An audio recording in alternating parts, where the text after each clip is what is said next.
And the hits and the games, they just keep on coming. Welcome, everybody. Three guys before the game. This is our preview to West Virginia and Kansas, the Big 12 Conference opener for the Mountaineers. Rich Rodriguez's first Big 12 Conference game, West Virginia's 14th season, believe it or not, in the Big 12. We're busting it down. A lot of stuff to give to you. I mean, no time to play around. We're just jumping straight in. We've got stuff. Yeah. We're just doing this thing. Let's do it. Three guys before the game, thankfully, is brought to us by sponsors. That's always nice to have. It's brought to us by Go-Mart. Go for good times. Go for Go-Mart. Get that Go-Mart rewards card. Do it immediately and begin saving on your food and your fuel. By Lou Wendell Marine Sales. Well, tell you what, man, they got it all going on. Best in the valley, best in the world. Lou Wendell Marine Sales. They got you covered. By Jan Dill's Attorneys at Law. They won't, I said they won't, take no for an answer. Jan Dill's Attorneys at Law. By Tudor's Biscuit World. Start your day the homemade way with a Tudor's Biscuit. Tons of Mountaineers started their game last Saturday. Yeah, absolutely right, with a Tudor's Biscuit. Three guys brought to us by Comax Business Systems. Comax continues to hydrate the world. Those water machines, sleek design. We'll get into that. Get away from those plastic bottles. Comax with that I-12 water cooler. It is nice. And coming up, Spreads on Stats brought to us by Conley CPA Group. There's so much more than just accountants. They provide value beyond numbers. All right, here we go. Episode, as I said, 659, 660 coming up next week. That'll be a milestone. It will be. Yeah, that'll be a milestone. All right, let's jump in. West Virginia, Kansas. Ball goes in the air 6 o'clock our time, 5 o'clock their time on Saturday. You probably well know by now. Kansas has had an additional week to prepare after their loss in the backyard brawl, their version, to the Missouri Tigers. West Virginia coming off the jubilation, the elation, the high of beating Pitt. Now, how do the Mountaineers react in prosperity mode? How does Kansas react in disparity mode after losing to their bitter arch rival? That's a long series. Pitt in West Virginia's 108 years. Mm-hmm. That thing's like 120-some. 120. 120 on the nose? I think it was 120 on the nose. That's amazing how long those guys have been going at it. They've been playing football before football was even created. I mean, that's a long time. Which makes sense that both those games went away for a long time. Yeah, it does. Nice job, college football. Yeah. Glad they're back. Yeah, exactly. Why would you want Texas Didn't mean to fire a shot at all of college football to start, but those games should be played, Kirchhoff. There's so many things wrong with college football right now. Yeah. You know what's great? What? The games are still great. The games as we are saw still last Saturday. Great. The management of it is a challenge. You know what never disappoints? The 3.5 hours where there's a game. Awesome drama. Absolutely. We saw it last week. Yes. Jump into Hoppy's obvious observations, and coming out of that Pitt game was the rule enforcement at the end of the first half. Okay, here's my point about all that, is that it's Thursday, okay, and you are logically and after research explaining what happened, whereas everybody else was going, what the heck happened? What the heck happened here? And this is the issue, because in something like that, there should be, and there is, an opportunity for an explanation. Now, the official did not explain it. The referee did not explain it thoroughly at the time. And by the way, the ref's mic, Brad, didn't work. The ref's mic didn't work, so he couldn't understand. But there is a policy in place with the Big 12 where you can ask for rule clarification. Right. But it's like trying to get info from the Pentagon. Follow this. This was an ACC crew, though, but go ahead. Okay, you want the Big 12 or the ACC policy? Because I think it'd be the ACC. Yeah, it'd be ACC. All right, here's the ACC policy, is that Brad's getting all bummed out because he's got Kansas. Look at him running that pen through his hand. He is tight. He's nervous. Can we get a replay on him rolling that pen in his hand? He's giving it this. Go ahead, give it to me. All right.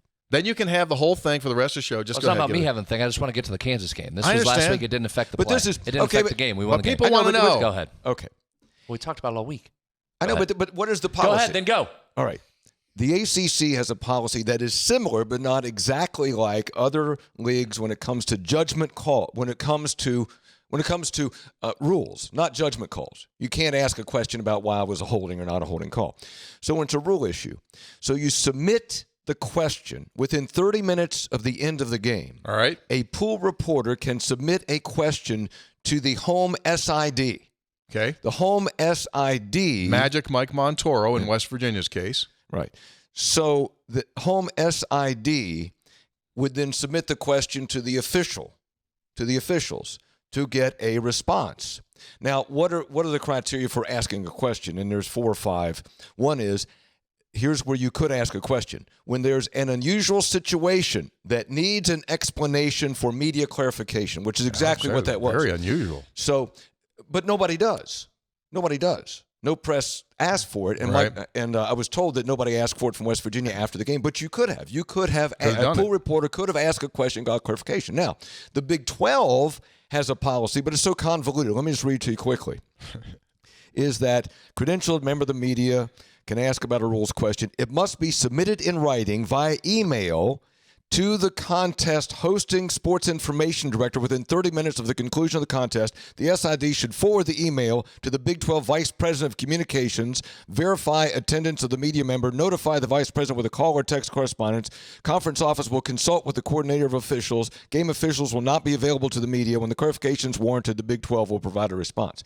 So the response would come from the Big 12 Right. office after you jump through all those hoops. Right. But the ACC policy sounds better to me. You should be able to, and you can, according to what the ACC, is submit a question from a pool reporter within 30 minutes of the end of the game for a rule clarification, which would have been appropriate in this case and would have helped everybody understand what happened. Well done. You should, yeah. I think what you just did is you just taught the media something. In all seriousness, next time there's something, submit the question. Submit the question to Magic Mike Montoro, and he'll funnel it through the Big 12 people to get a rules clarification. Because, as you said, it was complicated. Yeah, it's a very hard one. It's a hard one. So, no it to me, it demonstrated the need for rule clarification. With you 100%. Okay. Do you have any obvious observations Real before quick before Brad storms out of here? Yeah, were you going to leave? You going to walk out? Just one quick thing, and I'll turn it over to Brad, and that is last week I said I really liked the situation because West Virginia, coming off a disappointing performance, had this emotional game. The crowd was going to be into it. Right. So it was a good situation. This week is not a good situation. Not a good situation. Coming off an emotional game, typically you have an emotional letdown in this game. You're on the road. Kansas is opened as an 11.5-point favorite. Now they've settled in about 12.5. Lance Leipold 5-1 against the spread. Coming off of a bye week. And they have Jalen Daniels, a quarterback who, by the way, is in his 6th year. Mm-hmm. His 6th year. If you look at the information from Kansas, he had 3 junior years. Yeah. So he just keeps playing. Yeah. So don't like the situation. Leave it at that. Brad has the rest. You want to turn your microphone on? If you go through and read this week some national stuff, especially from the gambling folks, Yeah. this won't just be a bad situational spot. This will be number 1 bad situational spots on a lot of people's previews this weekend for all of the reasons Hoppy just said there. This is one of those things. There are certain people that just play just situational spots. This is a tough one. West Virginia's got its work cut out for us against a good team off a bye with a coach, as you said, that is good off the bye. So West Virginia's going to have to turn itself and get focused early. Do the analytics or the numbers merit that double-digit line? Like, what if West Virginia, let's just say all things even, and West Virginia beat someone else instead of Pitt and there wasn't a huge emotional thing? Like, what would the number have been? Well, most of the power rankings I saw are somewhere between 8 and 10 points. I think this is a pretty good premium here on that situational spot that looks like got you another couple points if you're Kansas. We're recording on Thursday, which means, by law, Saturday is only 2 days away. And at our good buddies, the Go-Marts, over at the Go-Marts, they have triple rewards points available to you on Saturdays. So obviously, unless you're going to the game, you're probably going to be in state. You're going to need some stuff before the game happens on Saturday night. So stop at a Go-Mart, and you will get triple rewards points on the whole shebang. Snacks, drinks, gas, name it. They got it. More points for you. More excuses to snack. More excuses to fuel up. So check it out.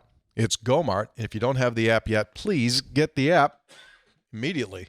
Begin saving on food and fuel. Three Guys also brought to us by Lou Wendell Marine Sales. Unbelievable extended summer. that we're going through. I mean, this weather. Well, this climate's 12 months out of the year you can boat. You know what? That's right. It's just 12 months. Yeah, absolutely. So Lou Wendell Marine Sales, cranking it up still as we get toward the end of the season. They sell the Avalon pontoon boats manufactured here in the United States, all of them, in the state of Michigan. Also, those G3 John boats. I saw geese flying overhead just the other day. Remember we talked about blast and cast, where you go out there and you do a little fishing, you do a little blasting off that thing.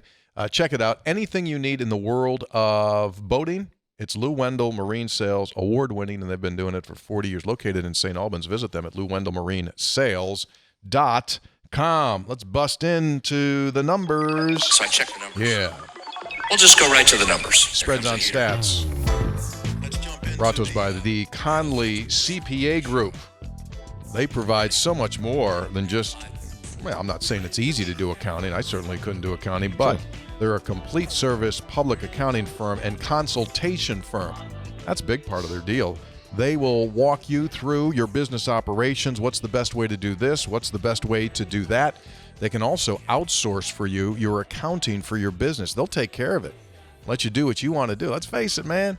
Like if you went into business, to do that. You didn't go into business to do the other stuff, so they can do that for you. That's what they do. Their stuff, the stuff you don't want to do is what they do. Conley CPA Group. You say you have a lot of numbers on this? Yeah, I got a lot. I might have overloaded us. Huh? I might have too many numbers. Can you have too many numbers? Well, yeah, I think I did. All right. I think this might be one of those where I might have too many numbers. You're going Buddy Holly glasses. He's going. Here we go. He went left hand onto the Buddy Holly glasses. And this will kind of serve as not just numbers, but our preview. So you guys feel free to jump in here. Okay. So let's start with this West Virginia defense against Kansas's running game. We've been saying all week, Hoppy, or really all year, this West Virginia defense has been outstanding. Here's some numbers to back that up. West Virginia is number 12 in the country in opponent yards per carry, 2.36 yards per carry. This West Virginia defense is allowing. Here's what's interesting on top of that. There's only 10 Power 4 teams that have faced more attempts per game than this defense. So it's not like it's one of those where it hasn't got many carries against it and it's playing well. Teams are trying to run and they're not having success. That's number one. Couple that or pair that with KU struggling to run it here early this season and have very few explosive rush plays on the year. In fact, the Jayhawks only have 4 runs of 20 yards or more on the season. By comparison, West Virginia has 10 for a running unit that struggled mightily in one of those games. So found that interesting. Kansas, just 119 rushing yards per game against FBS teams and only ran for 31 last week against Missouri. You're getting the third best run defense grade in the Big 12 in West Virginia against the number 3 run block grade offense in KU, which is interesting that their offensive line grades that high when the raw numbers aren't that good. What do you think first that question means? is Kansas able to run the ball? Start right there. Because if West Virginia can make them one-dimensional, now what happens? Right? If they keep them from running the ball, if they struggle again, now you're going to go into a pass defense against Jalen Daniels. I'm going to dive deep on Daniels here. This is a WVU pass defense that's 18th nationally in expected points added per pass. So really, how successful is each pass play against this defense? So far, not very good. It's going against a Kansas offense that's 21st nationally in EPA per pass attempt. So that's a good on good. And we say often, Hop, when it's good on good, which good is gooder? Right? Which one's going to handle that? That's who's going to win this game. Exactly what we say. Right? That's how you say it. Gooder. Let's jump down here to Jalen Daniels. All right, bear with me here. Did you find anything that's going to give us an aha moment? Did you have? I don't know about aha, but I'm going to give you one that was a little bit surprising. And Zach Alley alluded to it this week if you were down there listening intently to what he said. You were taking notes during that presser. I was. He was in there. He looked like you, Hoppy, a little pad. He's writing down notes. This is hard to do usually in football games, but if you had to pick one player that's a key for both teams in this game, I think it's Jalen Daniels. 100%. Right? As he goes, Kansas goes. As he struggles, Kansas struggles. West Virginia saw both of those things just last year. Remember, he came into that game last year really struggling with the turnovers, but for 95% of that game, he did not. He was really good and dynamic, and what happened? Kansas was up double digits going into the final 4 minutes. Then what happened? What changed? A little bit of a situation. Turnover issues. West Virginia comes storming back and winning it. So, in a game where there's 22 players on the field at one time, I think this is about as important to both teams as a guy is. So here's the good for Daniels. Top 15 in passing efficiency so far this year. Yards per attempt, completion percentage, and touchdown interception ratio play into that. He's made big plays but has avoided turnovers for the most part. Here's the raw numbers. 9 touchdowns, just 2 interceptions this season. Average depth of target, almost 10 yards. So his numbers look really good. Here's a couple things that jumped out, though. Just a 30% success rate on passing downs. Again, limit the run. Make sure they know it's a passing down. What's West Virginia going to do? Pin its ears and come. So you're talking like 2nd and 7, 3rd and 4 or more where most teams have to throw it. So some indications that you're struggling with your success rate could be offensive line breakdown, could be your quarterback holds it too long, struggling on quick reads, but that's really not an issue with Daniels, who throws to his first read 73% of the time. Locks in. So he's not holding it. He's getting it out or he's on the move. All right. Those stats combined probably tell us you're looking at a quarterback that's a big play or bust guy. Would that probably describe Jalen Daniels? Yes, Big play absolutely. or bust. Here's what's interesting. 5 big-time throws this season, but 3 turnover-worthy plays. So 9 touchdown passes, but only 5 deemed as big-time throws. 2 interceptions, but 3 turnover-worthy plays. So maybe an extra turnover in there that someone didn't come up with. He's mobile. And this is the part you need to watch. Mobility? Yeah. Because, well, I'll come back to that. We'll come back to mobility. This is the 3rd game in a row where the quarterback's raw numbers don't meet up with the big-time throw turnover. You want to call for an interception for the 3rd week in a row? We've hit it 2 weeks in a row. You've hit it. Should we try it again? These numbers aren't as out of whack as the other 2 were. It was clear Navarro was going to give you some. It was clear Holstein was going to give you some. This is a little less clear, but I do think if you have any chance to win, Hop, you got to get a couple picks Right. off Daniels. We've seen that can happen. Watch Daniels. Here's why the running game is also so important. Daniels is 5th in the league in most dropbacks using some form of play action. So they'll use something that denotes play action in there. All right. 94% completion percentage on those passes. That's almost hard to believe. Yeah. He's 31 of 33 in those situations. 7 touchdowns of his 9 have come off play action and no interceptions. So can you shut that down and make them have to throw? His completion percentage is 39% better with play action than it is without.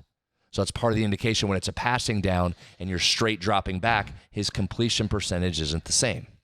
Here's what jumped to me. Is this like a nugget where we're going to kind of wrap our arms around it? I mean, again, we'll see if this plays it or comes into fruition. But here's the part you watch. He's 5th in the Big 12 in quarterback rushing yards at 40 yards per game, 7 yards per carry. We've seen him with his legs. I mean, he can take off and be dangerous. He's got the 2nd most 10-yard carries among Big 12 quarterbacks. 1 touchdown, 2 fumbles. He has put it on the ground a couple times, 2 in 3 games. But here's what jumped out to me, and this is what Zach Alley said. He thought Navarro's deal was pressure him, and then you better contain him because he's taken off, and we saw it. 6 of his 8 scrambles went for first downs. Same with Holstein. When he takes off, you got to get him on the ground somehow. Daniels has been a little bit different. Alley mentioned this. When he's pressured and he's on the move, he's not just looking to tuck it and go. He's looking to still throw it. That puts the defense in a lot of stress because you can't just close like a missile and hope you get him on the ground because he'll pull up and throw it on Those you. are always the worst guys. That's scary because Those he are the can worst. take off and run. I just told you the 10-yard plays, right? So he can pull it and go. He can also freeze you and then drop it off. Here's what surprised me. He's just 13th among Big 12 quarterbacks in scramble yards. Here's your wow. He only has 1 more scramble yard than Nico has. That surprised me. For a guy that's this mobile and this athletic and can run so extremely well, and Nico's not been scrambling around. He's content to throw it or drop it down. So I thought that jumped out to me. When Daniels does decide to run, he gets a first down on 35% of his rushing attempts. Yeah. Do you have a stat on scramble completions? Probably do, but I don't have it in front of me. That's okay. But that is something that Zach Alley talked about. That's hard to defend. That's the hard one to defend. That's why when you have teams that don't have good overall speed on defense, that's when it really shows itself. If you've got a guy out there running that ball at quarterback and he's got it cocked and ready to go, and your guy can't catch up with him, and that is just surveying the field. But you know what, Brad? If you got some hyenas out there, that'll come at. What are they? You got to get some hyena run into you. If you can get the make him throw it a little quicker than he wants to, make him uncomfortable. But if you got like big lumbering cats out there, it's a long day. Yeah, and I think West Virginia has shown to have good speed, good closing speed, good aggressiveness. It's just what's Daniels going to give you? He's just a real concern, obviously. So, Brad, those are excellent stats. So what's the strategy here for West Virginia's defense? Well, let me give you a couple more here. Here's the thing to watch under pressure. Here's another guy to watch, and we could talk about Daniel Highshaw, the running back. He's a very good one that returns. But keep an eye on tight end Deshaun Hanukkah. That's who Daniels looks for when he's under pressure. 26% of the overall targets go to the tight end Hanukkah when under pressure. Also not really a surprise, right? Quarterbacks are getting pressure. They look for the tight end. Nico is doing that with Grayson Barnes and will continue to do some more. But keep an eye on Hanukkah. He's had a very good start to the season so far. All right, let's get into some of West Virginia's offensive numbers, because that's the other part. There's a lot of defense here, but I think if you can contain / force Daniels into some turnovers, you're going to like the results by the end of the game. The other components, obviously, what's West Virginia's offense going to be this week? Because it's now about continuing to improve, especially up front, and getting some consistency. We saw a massive leap from what you saw in the Ohio U game to last week, and we had talked, Hoppy, that hopefully knowing Jaheim White wasn't available to you and prepping everybody else to get him ready would be a benefit. Well, it clearly worked. Ty Edwards was pretty good, right? Welcome to West Virginia, Ty Edwards. 25 carries in his first game. The surprising number there, I'll recap this. We talked about it in the review episode, that 97 of his 141 came around the ends. That's what jumped out to me. Not that he was running through people at the line of scrimmage, but that burst of speed he showed around the edges. Including that one from the hospital end zone. When he was in the end zone, running laterally in the end zone, you're going like, this could be a situation where, Yeah. So he won the 1 week Heisman. I mean, he was right. You can just invite him to New York based off last week's performance. So the question always becomes what, Hoppy? Can you repeat the performance? Can you repeat the performance off of that? So here's some numbers for Edwards. Among Big 12 running backs with at least 25 attempts, he got them all in one game. He has the 6th best yards per carry so far, almost 6 yards per carry, which is huge. He's 3rd among Big 12 running backs with at least 25 carries this season in yards after contact per attempt. No surprise, almost 4. And that's right close to what he is in his career. 76% of his career yards come after contact. This year, it's actually only 67. So he did get some edge rushes more than he ever has. He leads the team in 5-yard rushing attempts after one game and against the best defense you faced. Mm-hmm. That's how good that game was. He also leads you in most 10-yard or more carries on the season after just one game against the best defense you've played. West Virginia is now 8th nationally in rush plays of 10 yards or more. You wouldn't have guessed that. No. So they've had a little bit of pop in there. You know what I think this does? So last week you went into that game, Jaheim White out, Jaden Bray out, and everyone's asking the question, okay, who's it going to be? What are you going to do? The fact that Ty Edwards, and it might be, who knows, if he'll be able to consistently be the guy, but what it does, I think, to the Kansas defensive staff this week is they go like, okay, we didn't know anything about 2 last week prior to that game. Mm-hmm. Now we got to do something for 2, right? For Rich Rodriguez, now when he goes like this, you know how they crumble those things, and he kind of gets that thing, and he kind of gets it like this folds a little bit, and he folds it up a little bit. Well, now when he looks down on that sheet, he calls from a totally different place than he did a week ago. Sure. Now he's going like, okay, guys, you know I got 2 over here, so you better do something for 2. Mm-hmm. And I'm also going to show you a little bit here. And on that number 4, he hasn't done anything since really week 1. I'm going to start pumping that ball to number 4. And that 11 that you saw at the end of the Pitt game going like, now you have to respect at least what West Virginia can do. And I think that changes the entire complexion of it. Missouri just ran for 200-plus against this KU defense. They also threw it for 300-plus, so they carved them up. So see where West Virginia matches up. But on the ground, as we know, I'm going to say this every week, Hop, it's critical for a Rich Rodriguez offense to have some success running the ball. Then that leads you into throwing it. The conventional wisdom against this Kansas team coming in was they would be more difficult to run the ball against, but you might have some success throwing it because they lost a couple really talented corners. So let's look at West Virginia when it throws it. Let's start with Nico. So Nico's been very effective in the quick pass game. Drop back and get the ball out, right? He's thrown to his first read on 64 of his 78 dropbacks. Now, some of that's protection-wise to make sure you don't have to ask those guys up front to protect for a long time. So it's get the ball out and don't check it down. Just throw to your first read and go. Cam Vaughn has been the most frequent first read target. Almost 30% of his throws, those first reads I just gave you, go to Cam Vaughn. I am interested to see if you can do anything to get him more involved. Pitt just flat was taking him away, right? They're putting that man press up on him with the cornerback. They had that safety rolled over to him, and there were times that safety just turned and ran over to him. There was just, it's hard to design a play to get him the ball. You've got to go other places, as they did on Saturday. Yeah, right. Yeah, right. So if you're going to play that game with that safety, right? Your Grayson Barneses, among others, are going to get opportunities. Saturday. Exactly right. Right. Take that seam route and say, where's the safety? Oh, safety's over there on the sideline covering Cam Vaughn. Okay, we're just going to stroke it man-to-man coverage. Here All we right, go. let's watch this part of the game. Nico is 16 of 16 on the season on passes 10 yards or less to the left or right thirds of the field. So take the middle out for a second. 16 of 16 throwing left or throwing right. So basically, what are you doing there? You're trying to get, if you get those one-on-one coverage, if you're going to load the box on West Virginia, you throw it out in the flat on your first read quickly. Line doesn't have to block long. You tell your guy to beat your guy, go down and get open, and now it's one-on-one. Now let's watch this. Listening to some of the Kansas breakdowns from their folks this week. You've been doing recon over on their side? Trying to do some recon. Like, you go over the other side? What are they saying about their team? It sounds like their DBs have missed a bunch of tackles so far this season. Again, they lost a couple studs last year. Sounds like some of those guys are missing tackles. So if West Virginia can get the ball in space, can you get Cam Vaughn free over there and then just say, okay, come on, you want a little bit of this? We're going to go one-on-one and see if we can make you miss. You saw that last week on that big 56-yarder from Scotty Fox, and I know we talk about Fox's interceptions more, but that throw he made was critical, and it was what was important about a couple things. That thing came out of there like a 97-mile-an-hour fastball.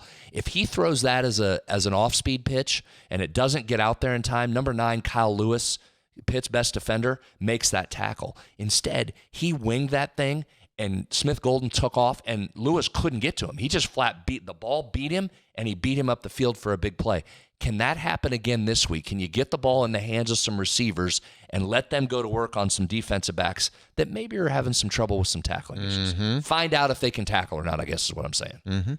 But 16 of 16 to the two outsides there for Nico is pretty good. Will you take that, Hop? Every day, plus spreads the field, right? You know, Missouri, you see time of possession in that game? Yeah, it was overwhelmingly. It was Ohio U. It was 40-20. Talk to David Lawrence last night on Sportsline. Their Color analyst. Color analyst former offensive lineman there for the Jayhawks. They lost faith in their punter, Mizzou did, and started just going for it on every fourth down and had success. It's part of why they ran so many plays. It's part of why they kept the ball so long and it probably led to a victory. Yeah. 4 or 5 so on they fourth just said, down. well, is that right? We're not going to punt. You just go back over the bench. We're not going to punt. Just going to go for it. You have 4 downs. Just going to go for it. Just use them.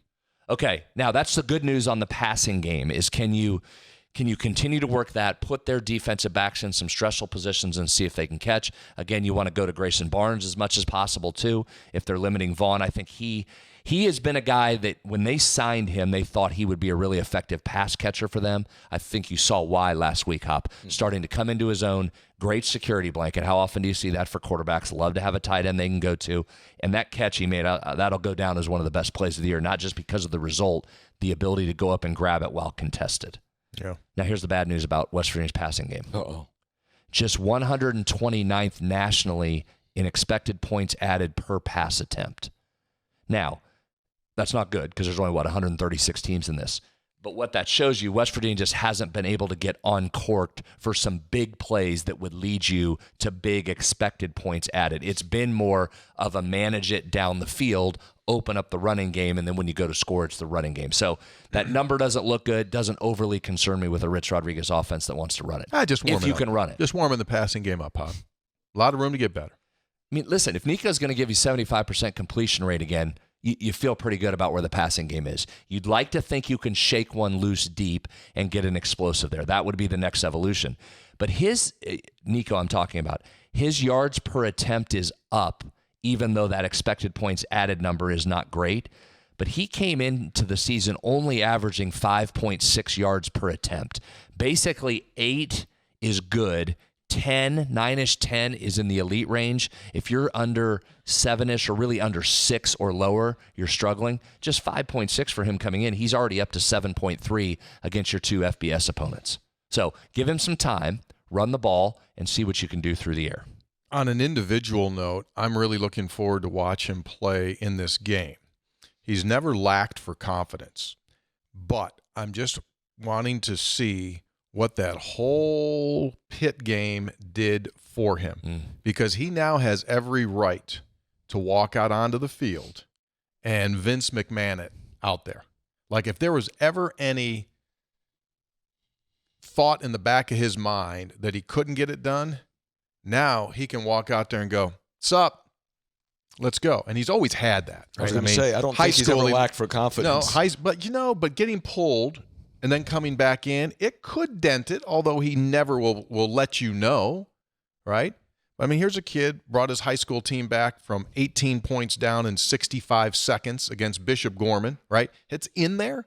And I'm just wondering if this was that seminal moment of his college career where he's just going to go like, you know what? I got this. No freaking problem. Let's go. Now, I'd like to see that. You also have to help him. This line has to take another step forward and be good and protect him. You did on the final 2 drives. And if you give him time, he's going to complete it. You've got to be able to run the ball effectively. Then that allows Rich to be creative offensively, which you saw in those last 2 possessions of the game. I thought the play calling was tremendous with some of that misdirection, the fake reverse that Pitt defended really well, but it took a defender completely out of the play, and it allowed you to do some things offensively. So get some help, and it starts with running the ball. Last thing, and then we'll move on. Last thing with the numbers. Let's talk about this betting line for a second. Hop, you mentioned it and touched on this. Opened at that 11.5, quickly went to 13.5, back to 11.5, back to 13.5, has settled in at 12.5. This surprised me, I guess, but when you think about it, maybe not, but this was interesting. Since West Virginia's joined the Big 12, this is the only time it's been an underdog against Kansas. Ever. The only time. How about that? Yeah. And it's a big number. It's a 2-touchdown number. It's not like it's 3 or 2. West Virginia's been a double-digit favorite in this series since joining the Big 12 9 times out of 12. They've been a 21-point or more favorite 7 times since 2012. Against Kansas. 10-2 straight up against the Jayhawks since 2012, but just 4-7-1 ATS, or against the spread, since 2012. You know, with those new stadium renovations, I'm wondering if they could take that goalpost out of there anymore. Remember, they took that goalpost out of there that time in Lawrence. 2013. Yeah, 13. They walked it right out. They kind of jogged it out of the stadium there. You won't love these numbers necessarily. West Virginia 5-20 over its last 25 games when a 13-point underdog or more. Totally immaterial. Doesn't matter. 3 of those have come on the road. Here's a long form on Kansas. David Booth, who was a graduate of Kansas and became one of the most successful investment fund managers in the country, founder of Dimensional Fund Advisors, global investment firm, $300 million. Donation. 300. Yeah, I'm aware. Yeah. I mean, that's an amazing number. That is a changing of the direction of the arc. Mm-hmm. That kind of money. Mm-hmm. It's amazing. And it's not his only one. I know. His name was already on the stadium. His name was already on the stadium. Because he gave $50 million earlier. Now it's a David Booth Stadium, and now he gave him another $300 million. Very nice man. Yeah. Oh, yeah, I've talked to him before. Excuse me? Well, he has West Virginia connection.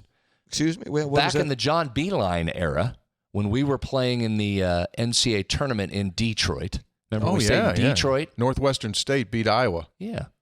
Had a conversation. Kansas was in that same area and had happened to through Lou? run into David Booth and had a nice conversation with him. Yeah.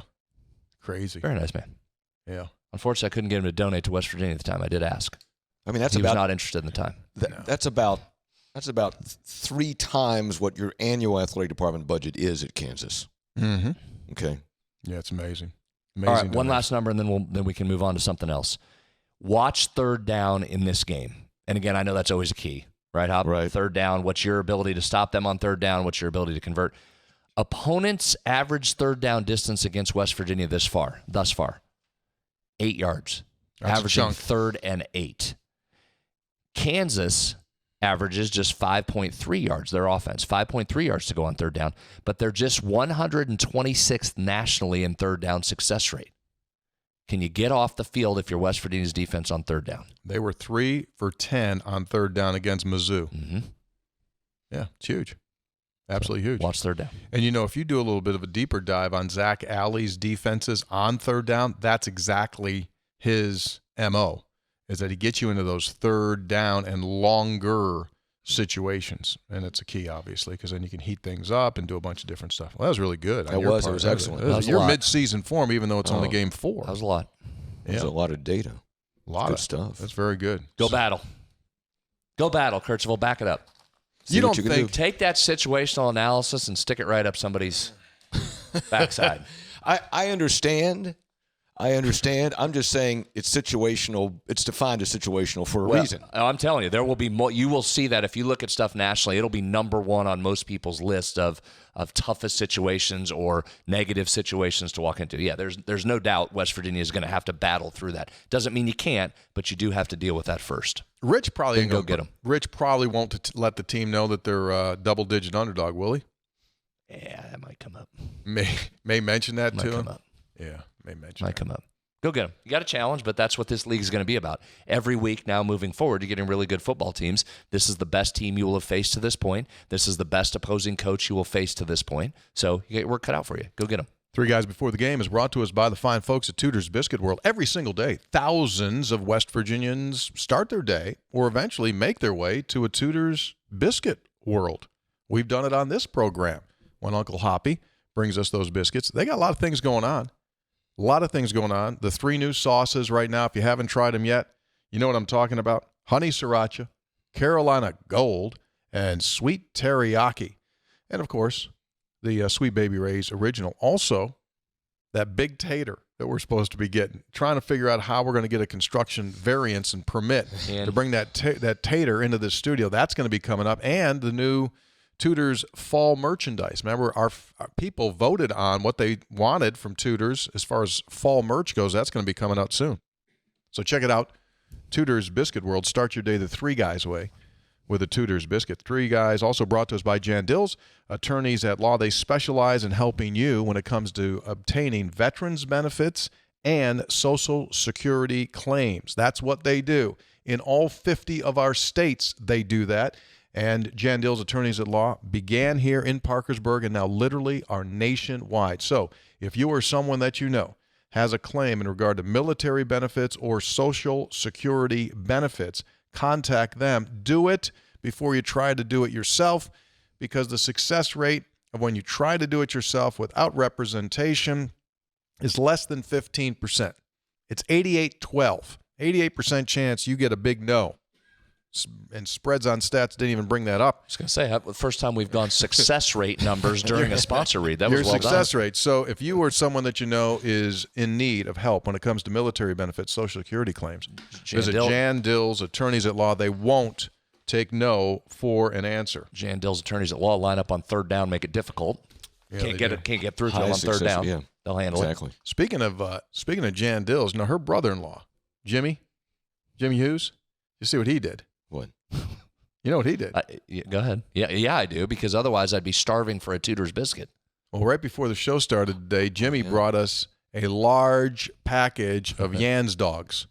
And Brad could not help himself. Oh, he crushed it. He went I in didn't there wait. and scarfed it. And so thank you, Jimmy, and the rest of that crew. I think we had a note from those guys. Who was it? It was Thank you, Jimmy. It was Those were Peyton, Max, and Jimmy. awesome. They gave us the thank you for those hot dogs, just exactly what we needed. So thank you all very much. Had that little kick to the chili that's on the dog. Oh, yeah. Oh, that was good. Yeah, thank you. Thank you for lunch. 100%. Also, keep this in mind. Because I know you were wondering why I didn't say during the tutors read that I was hungry. I know, because you were fed. You were fed prior to, you had a feeding You do a heinous. prior to the event. You do a heinously bad job at keeping yourself. You have no food regulation. You're just happy. This time of year, you're just like you starve for 4 days. You eat for 3 days. You're kind of like I've been much better last month. Concerted effort. really Yeah, big improvements. staying Except hydrated. today when the Yans dog shows up and I just run right to him. Staying Yeah, hydrated. well, yeah, big into water. Okay, good. So it's Comax Business Systems. If you run a business or you have employees that you want to keep hydrated, stop with the plastic. 5-gallon jugs and all that kind of stuff. You don't need it. Get yourself a water machine. Hot water, cold water, filtered water, ice. They got it all. Visit ComaxWV.com. That's ComaxWV.com. That, in addition to every other piece of office equipment known to human man, they have it. They've been doing it for 40-plus years. ComaxWV.com. Visit them. All right, let's do this thing, man. It's time for Textual Healing, and we got a bunch. Holy cow. Look at all these. Textual Healing is brought to us by our own website, which is episode800.com. That is where you will be able to take a look at all the stuff that we sell. Three Guys merchandise as far as apparel goes, hats, shirts, work pants, shingles, battery fluid, and fine china. It's all available at episode800.com. No, there's no fine china there. Mountain Dew popcorn as well. We were remiss in our last show. Our good buddy Duca, who comes to the food court, gave us this gift, and it was Dubai chocolate baklava. Oh, it was Dubai really chocolate, good. big right now. Very trendy right now. That's what he told me. Yeah. He wrote, Dubai chocolate is a big food trend featuring dark chocolate with phyllo dough, pistachio paste, and another item. I'm going to try this. I'm not going to say it because I'll say it wrong, so I want to do it. P.S. I promised Brad I wouldn't fry any more Reese cups. In my opinion, this is much better, and it was. Oh, it was It was outstanding. an older woman, a grandma, and she took over his restaurant, and she went back there, and she just made that unbelievable Dubai chocolate baklava. So that's going to probably piss off Nick the Greek in Clarksburg because he was touting his baklava, and everyone's got better baklava than your baklava. I want to tell you something. This was Duca. That Duca was- brought it. That was high level. It was good. All right, read. This is either like someone wrote us a prison letter, or what? What is this? What is that? That's our guy, Tommy Boy. Tommy Boy Prison brought letter. us a bunch of things. Big, giant, huge bag of pistachios. But the real treat in there were some Romney peaches, much discussed on this program. Oh, I love them. Brought us, I think, every Romney peach. Where's a tree? Every one of them. Trees are bare now. So they're very good. So there's some out there for you guys. Thank you I've very already much. had some. Thank you, Tommy. Thank you, Tommy Boy. I'm Appreciate gonna you make very me a much. peach. You're gonna make me a peach smoothie. That's Here we a good go. idea. First one starts like this: lengthy text alert. After a couple of days of reflecting, I felt this story had to be shared. The story begins 2 weeks ago. My father, Dan, who will be 79 this November, had an appointment at Ruby for a final consult and labs before open heart surgery a couple of weeks back. After his appointment, he wanted me to drive him around the stadium. He's an avid Mountaineer fan, but he had not attended a game in over 30 years. He was absolutely amazed at the facilities, more in awe of our trip through the facilities parking lot. Turn around before heading home. It was at that point that we saw Tony getting into his truck. That led him to talk about all of his favorite game calls, and it led me to tell him about Three Guys. I'm not sure that he fully understands the difference between a radio and a podcast, but he enjoyed an episode on the way home. It's okay. Don't be bad. Hoppy doesn't know the difference between a podcast and radio. Fast forward, this past Friday, we leave home in Ritchie County, 2:30 in the morning. He gets a 5 o'clock a.m. check-in for surgery. This time we listened to the Pitt preview when he told me his all-time favorite Pitt game memories. I've attached a picture. You can bring this up. It was taken at noon on the day of the brawl. Take a look at this. He's looking into the blue lot. less than 18 hours after having a double bypass that included a mitral and aortic valve replacement during an 11-plus hour surgery. Wow. Here he's showing the same grit and determination that the Mountaineers showed on game day. We have since watched countless replays as he recovers. I'm sure he will continue to fondly remember the game for hopefully many years to come. While many of our hearts surely had a few years taken off of them Saturday, thanks to the fine folks at the Heart and Vascular Institute, hopefully my father has a few years added to his. Maybe when his diet restrictions are lifted, I'll sneak him to Tudor's, maybe Gomart, for a hubcap-size Reese's. If you've made it this far, thanks for reading. Jake from Ritchie County, currently living in the Rosenbaum family house. Awesome. That's a great shot. That is. And congratulations, Dan, for successful surgery. Well That's done. awesome. Well done. Perfect. Hey, guys, long time, first time.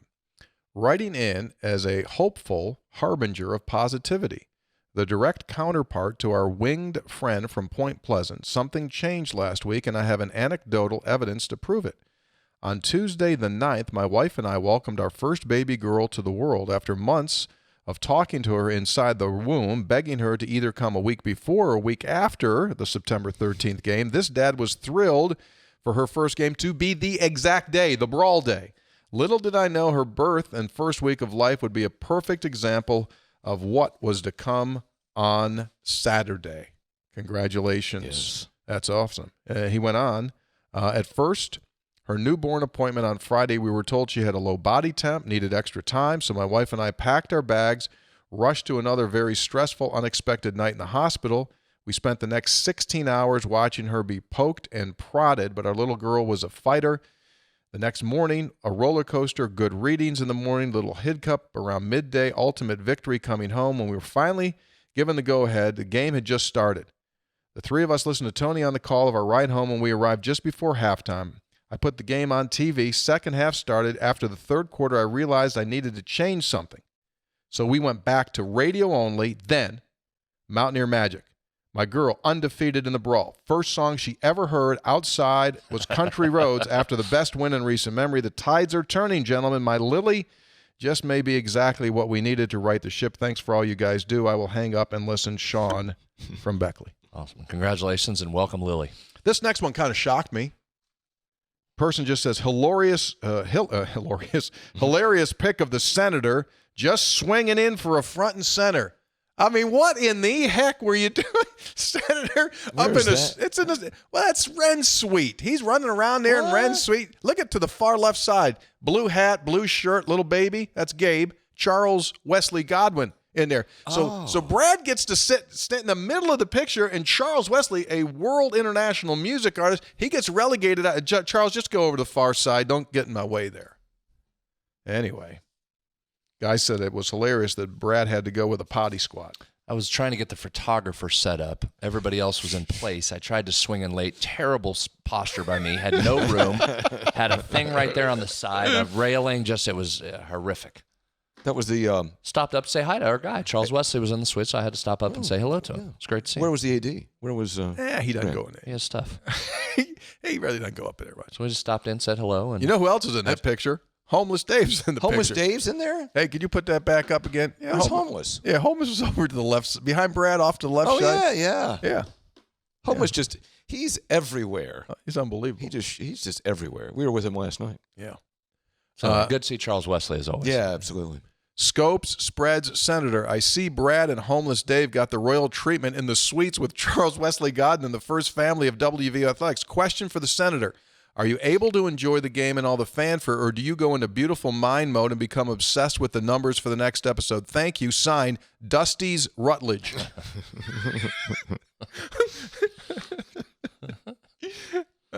So do you watch the game, or what do you do? It's been a work in progress to try and not a routine.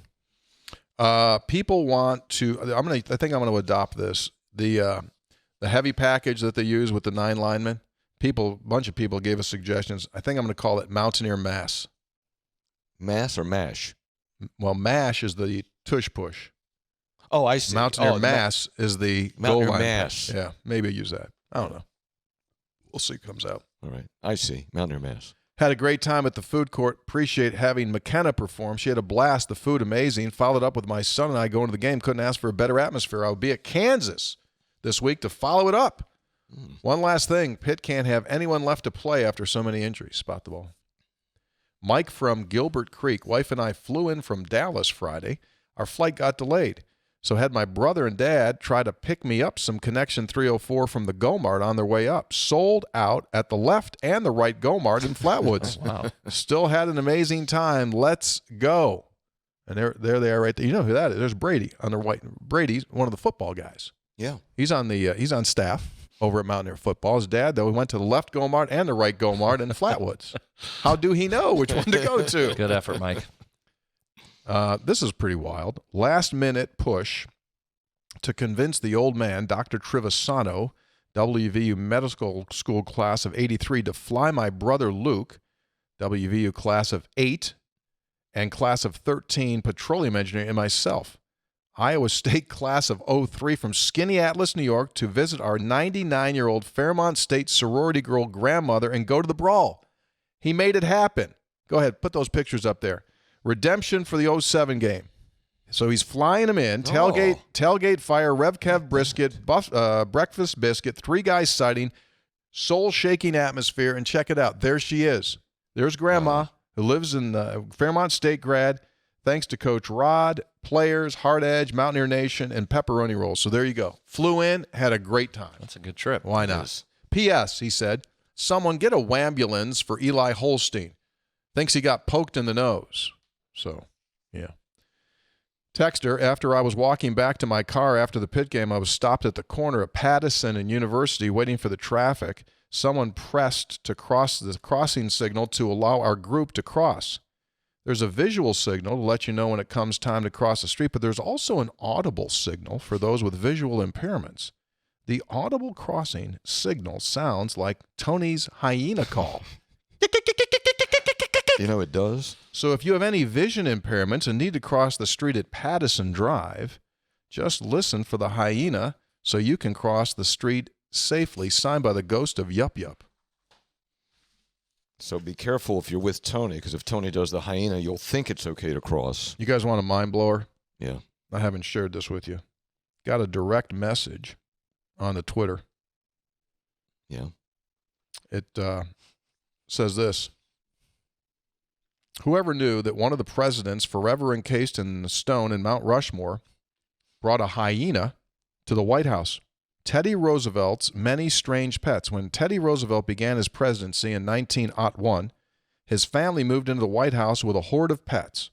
Those included a lizard named Bill, a blue macaw called Eli Yale, a Baron Spreckle the hen, Maud the pig, one-legged rooster, a barn owl, and various guinea pigs with names such as Admiral Dewey and Fighting Bob Evans. Jeez. As if this was not strange enough, the Roosevelts also had a pet badger called Josiah, a small black bear named Jonathan Edwards, and a hyena called Bill.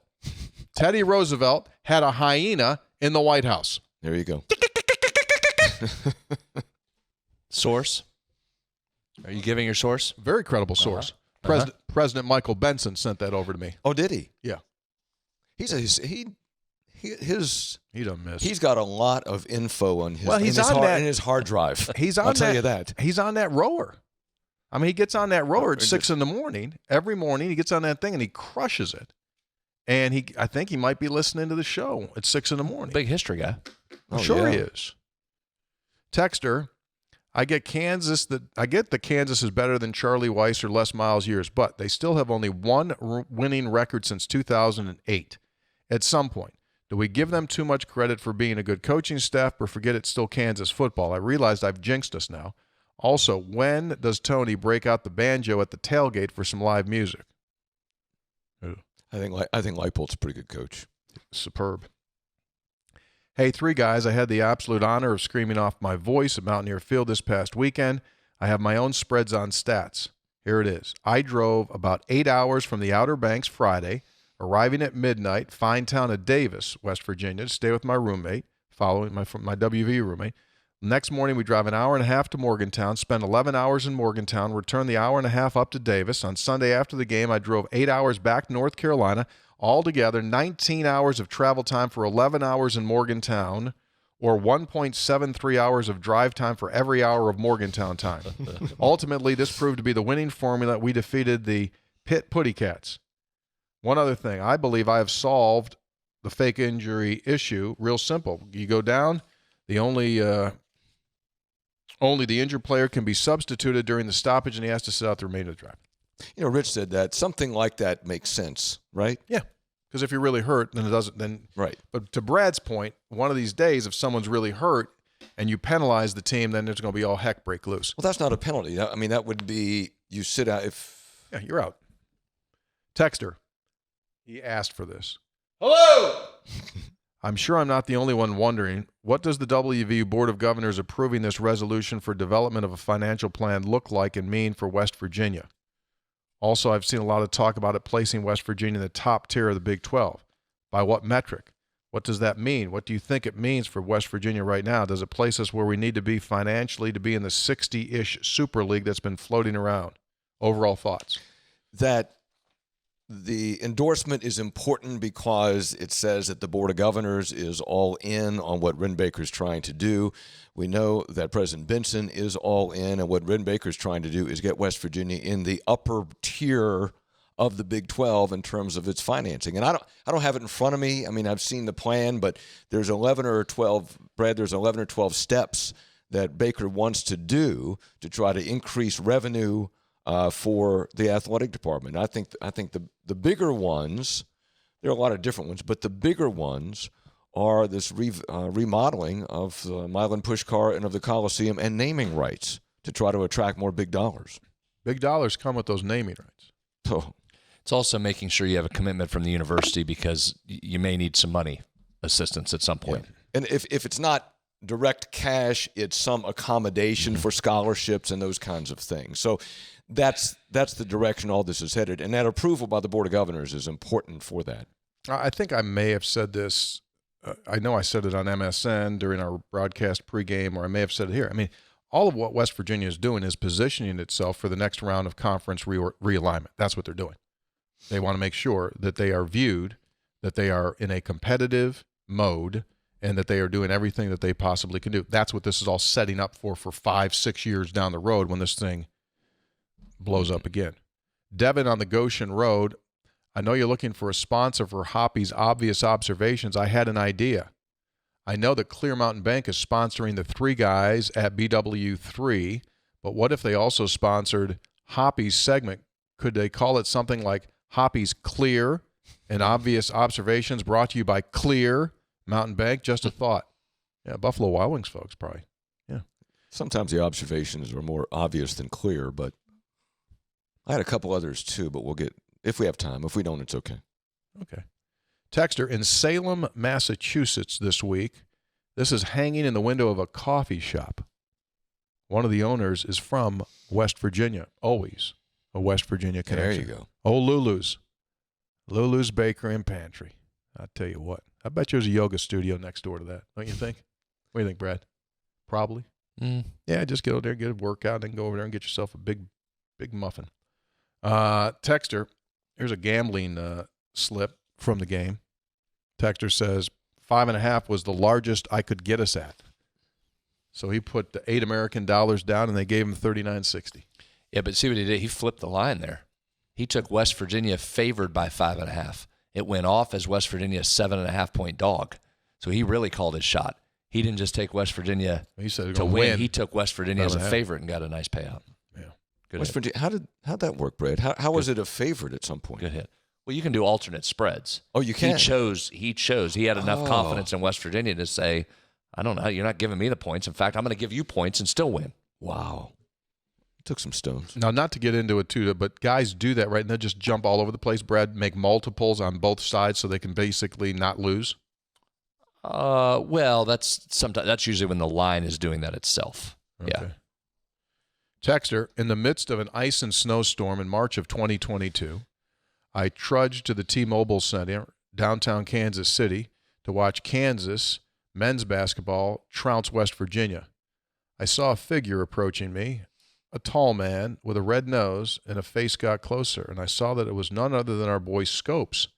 I yelled, "Come on, Tony, let's go!" To my disappointment, our beloved play-by-play man, all he could muster was a less than enthusiastic, yeah, let's go. Fast forward to 2025, I find myself on a journey that only a true Mountaineer could appreciate. World champion Mountaineers versus the Jayhawks, 20th of September, followed by a few days relaxing in Branson, Missouri, topped off by a Charles Wesley Godwin concert in Kansas City on 27 September. There you go. Hoping that if I run into Scopes this time, that he's a tad bit more energized, and as always, let's go Mountaineers. So he's basically taking shots at me. This is Glenn from Glen Ferris. You know that Fog Allen coached the football team 1 year? First I've heard of that. 1920. Did not know that. Yeah, 1 year. The great Fog Allen story that I've told Brad always makes him. Tell it again. If it's going to make Brad laugh, I want to hear it. Well, Gail Catlett was an assistant at the University of Kentucky, and they had a 2-game weekend trip, and they're in Lawrence to play. And on the off day, legendary Adolph Rupp says, "Hey, boy, go get the car. We're going to go for a ride." Said that to Coach Catlett. Said that to Coach Catlett, right? And so Coach Catlett, right, so, yeah, okay, Coach, I'll get the car ready. So he pulls up like probably a holiday velodrome. So I'm like, Rupp gets in. He says, just drive down here. Come over this area. Turn. They pull up in front of a house, picket fence, walk toward the house. They're walking toward the house. Door opens up. Guy's standing there in like a USA Olympic basketball sweater or blazer, probably blazer. Or blazer. It was Fog Allen. Really? Oh, my gosh. And Baron, the Baron of the Bluegrass, Adolph Rupp, went in. Coach Catlett went in. They just said, you just sit there. And those guys just kind of chopped it up a little bit. So you had Gale, you had Fog Allen, and Adolph Rupp. There's a few W's. It's one of my all-time favorite Yeah, stories. there's a few wins. Think about it. Young Coach Callett's just getting the car for Adolph Rupp. Where are you going? Go Fog Allen's I'm going to go house. see Fog Allen. Go see Just the going to knock Fog. on the door. Texter, every week after football camp, the WVU social, or every week after camp, the WVU football social media accounts have posted recipients of the Nacho Dip Award. Last week, the winners were Rasheed Marshall, Rodney Gallagher, and Cooper Young. Do you all know what goes into the determination of the Nacho Dip Award winner? Also, what in the heck is Nacho Dip? Is it a 5-layer dip? Is it Frito-Lay cheese dip? People are asking. So I had to do a little research on that. Yeah, I mean, Rita makes that, right? She does do that. Mm-hmm. So I went into Dusty Rutledge, gave him a text. I said, Rusty. And he said, here what it is. The Nacho Award goes to anyone who has overcome some injury, loss of a loved one, etc., basically showing a hard edge. He went on to say, it took me 20 years to win. So Dusty got it when they were at Jacksonville State. Mm-hmm. And that's when he was battling cancer and successfully got the clean bill of health. So that's the Nacho Award. Meanwhile, good morning. My daughter, Adeline, just loves you guys. We visit the food court every Friday, and I turned her into a Three Guys listener. She wanted to share with you her Spirit Week Jersey Day attire, showing off her love for West Virginia. Have a great day. Here you go. Love Pat White, love her Mountaineers, and always eat blank pit. There you go. She's in Parsons. She's got the gloves on. Got the gloves. Yeah. She went with the gloves. Well done. This next one's pretty wild. Thanks, Adeline. Hey, Three Guys. Jenny from St. Albans. Sister-in-law and I made the trip to Morgantown for the Brawl. Went to the Buffalo Wild Wings event last Thursday. Oh, we met them. Mm-hmm. Left Yeah, we St. hung with Albans them, at 9:30 in the morning, made a stop at the Flatwoods Go-Mart, headed up to do some retail therapy at the University Town Center, swung by Mountaineer Roasting, got some game day grind, then to the Town Center where we had a Coach Hodge sighting at Alumni Hall. Finally settled in at Buffalo Wild Wings to enjoy the show. It was a great, from the Straw family interview, the three-point shootout, the wing eating contest, the music by two sides, and special guest, Honor Huff. Mm-hmm. There he is. There's Honor. There's Honor with the ladies. Right. He was delightful. We look forward to watching him this season. The highlight of the night was he especially signed the basketball. Mm-hmm. We did not get to meet Tony, but Brad was outgoing and friendly. Hoppy was warm and engaging. Dare I say, even soulful and heartfelt. Must be a wrong frickin' Hoppy. Teresa got to commiserate with Hoppy over the left-right situation at Flatwoods Gomar because she similarly was confused. Thank you. I hope Brad gave Tony and Hoppy the king-size Reese pumpkins we brought. I did not. As we know, the peanut butter to chocolate ratio is in better and better shapes. We made it home safely around 11:30. Thanks so much for all you do to promote Mountaineers, WVU Athletics. We hope to attend more Three Guys in the future. Any chance of something at Lou Wendell Marine, perhaps on a pontoon boat? We'd like to do that, but those boats, we do big crowds. So I don't know if we could ever do one. They had Brad. Jenny and Teresa were we great. spent a lot of time with them. They had a full day. Well, sure, she just said Full it there. day. Full day. Because we wrapped up about 8 o'clock at Buffalo Wild Wings, and they were headed back, driving back to St. Albans. Yeah. I thought you said they were just getting ready to do Jello shots. No, they were. No. Brandon from Herndon, Virginia. Tony, Brad, Hoppy, I made it to the Brawl this past weekend, stopped by Rev Kev's on the way, and got the brisket biscuit. Absolutely delicious. Look, he just took it right to the practice facility. There you go. Question needs to be raised. We are at 2 Tudor's biscuits, so he says he can eat 2 Tudors. Mm-hmm. What should the line be set at for the brisket biscuits? Over under 3.5. Oh, my. He says I'd hammer the over. I could do 3. I don't think I could do 4. So I go under 3.5. I missed it again this week. Second week in a row I've missed it. I need to get one early next time. This one was kind of wild. Hey, Three Guys, first-time texter, long-time listener. It was great meeting you at the Coaches Show Monday. Thanks for taking time to talk Mountaineer football with us after the show and getting your picture made. I also wanted to share this. How about this picture? 2006 Fan Day. I was 6 years old. So there they are now. So the young man second to the left. I took a picture with Coach Rod. There he is. Look. Fast forward 19 years later, I brought that picture back, had him sign it. We took a new photo with me holding the old one. There's Coach Rod holding a new page, old picture, new. When he saw it, he laughed and said, man, I used to look good back in the day. Thank you for all you guys do. P.S. Tell Brad that Connor, my brother, and I are cousins of Greg Paris. Oh, Greg Paris of Napa fame. Oh, yeah. Yeah, you know Greg. He comes down for every basketball game. Basketball says hello. One of the greats. Yeah. Texter. So anyway, that was Rachel Morgan. Now, the young lady on the gold picture, in the gold, you put the first one back up, Jake. The young lady on the left-hand side, gold, she's the alternate Mountaineer for the year. So she is, that's Rachel Morgan. And then you've got Joshua Mess, and then you've got Connor Mess, and then you've got Marin Seaman. All those kids, fine students at the college here in town. Texter, proud dad moment. My son just turned 4 years old a couple of weeks ago. He has Down syndrome and does not like loud environments or crowds, so he has not been to a game in Morgantown. Saturday night's big win over Pitt, the first game where he sat and actually watched some of the game with me. After the game was over, he stood up and he yelled, I'm going to try, you know what I'm going to do, Jake? Hang on one second. I want to try to work my board here a little bit. Do. 1 second. Hang on. Don't run that video yet. I'm going to do this. I'm going to do that. Try to play the audio. Try to play that. Hit that again if you would, Jake. Put that little guy back up there. So he gave it a, do we have it? Awesome. Let's go Mountaineers. And so that's fantastic. He said, next goal, learning country roads with his older cousin, Caden, who's known by the Three Guys crew as members of the two sides that has played our pre. Oh, yeah, absolutely. Good dude. Those guys are great.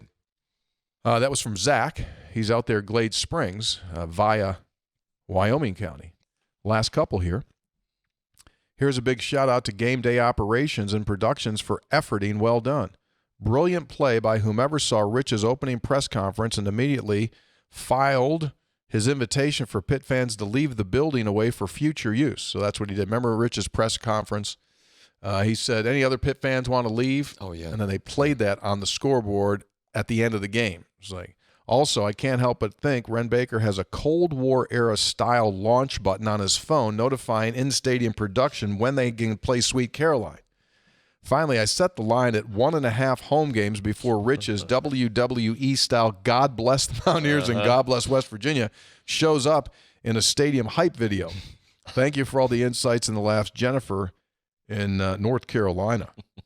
Rich guy, didn't he? God bless Mountaineers. Yeah, that was good. He was in the moment. And then he said where he just hung around the stadium until like 11:30. Yeah, he had to go get him something to eat. He said he was hungry. Hadn't eaten all day. Had not eaten.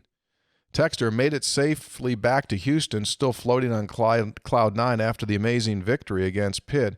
Enjoyed meeting and talking with each of you at B-Dubs and the food court. See you in Houston. There you are, Brad, talking with those folks. Came in from Houston. Yeah, had a great time with them. Clay. Yeah, exactly. How about this picture? Well, I did not get to talk to them. I did get a let's go from across the street in downtown Banff, Canada. That is an unbelievable place. And that's an unbelievable picture. Like every place you turn in Banff, which is in Alberta, Calgary, Alberta, right? Alberta, yeah. So every place you turn in Banff is a postcard. Like you just go like this. Everything you turn is just unbelievable. So there you go. Did we forget anything? Probably. Yeah, we did. We forgot a huge piece of this game potentially with the defense. Jamori Robinson back. That's right. Talking about Jamori Robinson for how many months now? He is finally back, eligible. Important part of that, West Virginia is second in the nation in sacks. We talked about how important pressure is in this game. And even if nothing else, because you're probably not going to be able to see Jamori Robinson for a ton of plays, right? Although Ty Edwards only a couple games in, got 25 carries, so maybe you will. But if nothing else, Tony, you got to account for him. Sure. You talk about having a game plan for Ty Edwards. You better account for where Jamori is. And does that mean Hoppy sliding a running back over to Chip? Does it mean putting an extra tight end over on that side? That should open up some opportunities just by his mere presence on the field. Never mind if he gets involved and makes a play. Yeah. So nice addition. It'd be nice if he could make a play or two in that game. Yeah. Just one other note, Tony, and this is probably, we can talk about this some other time, in NCAA, removing that spring period for the transfer window. Closing it up. And they're still, and the proposal is to have it now in January 2nd through the 12th or something. They still have to figure the date out. Yeah, they got to work that out, but that would be a plus for coaches, and Rich Rodriguez spoke in favor of it, a plus for coaches. Probably a bit of a challenge for players. It was like 1,100 players who used the spring transfer portal. Mm-hmm. Okay, so because you go through spring practice and you see it's not looking good for you, can transfer. But that would take out that spring portal, and there would just be one portal. And right now it would take away that December portal and move it to January, because that December portal nobody likes. At least the coaches don't, because it's bowl season, everything else, coaches being hired and fired, everything else. This is a step in the right direction to kind of try to get a little bit more balance. Yeah. Don't hit the music yet. We're not done. Got that United Way event coming up. Got to talk about that. October 7. Tickets still available, but not many. Better hop on this quick. So what we're doing there is this. October the 7th at Touchdown Terrace at the stadium. That's the terrace area, hospital side of the stadium. We are getting together with the folks at Clear Mountain Bank and WVU Athletics, and we're having ourselves a night. We'll host it, and we will have Mountaineer coaches galore there. Ross Hodge, Mark Kellogg, Jen Greeny, Steve Sabins, among others. And believe we may have some, what can I legally say, not say? I think that's it. There's going to be coaches there. Players. It's to benefit the United. It's a United Way event is what it is. Correct. And we're raising money. It's $75 a ticket. The money goes to the United Way of Monongalia and Preston County. We'll have a big time, and we're doing live auctions. We're doing silent auctions, screaming auctions, any kind of auction you want to do. So that's October the 7th, and they would go to the United Way website. Yeah, or it's floating around out there on social media. But just, United Way event, October 7th. And get your tickets. All right, we'll talk more about that coming up. Hoppy, you'll be in attendance at that one? I plan to be. We had a little kickoff last night. We did. Yeah, had fun last night as well. It's a great cause. And all that money, you said that, right, stays in Mon and Preston County is where the money stays? 100% of the money stays in Mon and Preston County. Goal is $1.2 million is the goal. Yes. They just finished the last year with $1.2 million. They want to top it this coming year. Exactly. Thank you to producer Jake. We're back in this studio on Sunday where we'll have a release and a review of West Virginia and the Kansas Jayhawks. Opportunity for the Mountaineers to dip their toe into Big 12 conference play. Huge game. Go get it. Huge game. All right. Thank you all very much. Three Guys brought to us by Go-Mart. Get yourself a Go-Mart rewards card and save on food and fuel and just have fun. GoMart.com or just download the app. Lou Wendell Marine Sales in St. Albans. They sell family fun. Visit LouWendellMarineSales.com. Tudor's Biscuit World. Start your day the homemade way with a Tudor's biscuit. Try those new sauces. By Comax Business Systems, keeping West Virginia's business data safe, secure, and efficient for 25 years. By Jan Dills, attorneys at law, they won't take no for an answer. and by Conley CPA Group, providing value beyond numbers. Our day is done. Our work is complete. That's all we got to do today? That's it. We're done? Well, you're retired. Semi-retired. Semi thing. When's he going to take that semi off? When I stop working every day. I think he probably should just go to full time because he's busier now than he used to be. All right, be good. See y'all.